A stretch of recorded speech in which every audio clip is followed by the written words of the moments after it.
देखिए, मंदिर कोष जो देवता की संपत्ति है उसका सांसारिक ढांचों के लिए उपयोग करना, जैसे धर्मशाला के लिए उपयोग करना, पार्किंग के लिए उपयोग करना, सुरक्षा चौकी बनाने के लिए उपयोग करना, ये अनुच्छेद 26A का सीधा सीधा उल्लंघन है। This is the brazen violation of article 26 of the Indian constitution. ये धार्मिक संप्रदायों के प्रबंधन अधिकार का सीधा सीधा उल्लंघन। रतिराम गांधी बनाम बॉम्बे राज्य में ये स्पष्ट किया था सुप्रीम कोर्ट ने, धार्मिक कोष केवल धार्मिक चारित्रिक उद्देश्यों के लिए समर्पित है। कॉरिडोर का निर्माण इसकी परिभाषा से बाहर है।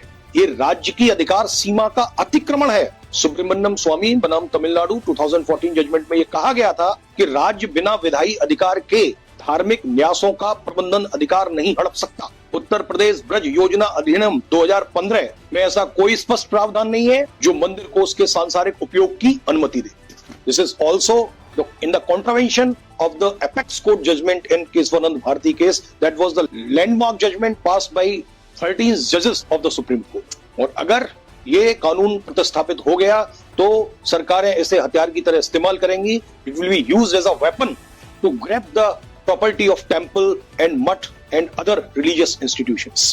मंदिर के नाम खेत भी होते हैं, मंदिर के नाम भूमि भी होती है, मंदिर के नाम लाखों करोड़ों रुपए की एफडी भी होती हैं। उन सब पर गवर्नमेंट की गंदी नजर है और गवर्नमेंट ने उनको हथियाने के लिए ये कानूनी फॉर्मूला इस्तेमाल किया है। और ध्यान रखना, there is a grave violation of constitutive principles in this judgment. इसको चैलेंज किया जाना लार्जर बेंच के सामने बहुत जरूरी है, जिससे कि इसका इंटरप्रेट ढंग से हो सके, बिकॉज ये संवैधानिक अधिकार है और इसका चुनौती संवैधानिक पीठ के समक्ष देंगे। माननीय सर्वोच्च न्यायालय इसमें लिटमस टेस्ट करे whether it violets the principles, this is the brazen violation of the fundamental rights और नॉट। तो इसका इंटरप्रिटेशन बहुत जरूरी है, अदरवाइज ये लैंडमार्क जजमेंट है मेरे हिसाब से। And I am sorry to say अभी तक इस जजमेंट पर किसी ने चर्चा ही नहीं की, इसकी वैधानिकता पर किसी ने प्रश्न चिन्ह ही नहीं लगाया। नहीं तो बहुत सारे ऐसे राइटर्स हैं कि सुप्रीम कोर्ट का एक जजमेंट आता है और आप उसको इंटरप्रेट करने में लग जाते हैं, और इसको इंटरप्रेट करने की जरूरत है। मैं आपको आगाह करता हूं और मैं चाहता हूं कि आप भी अपने विचार इस पक्ष में रखें।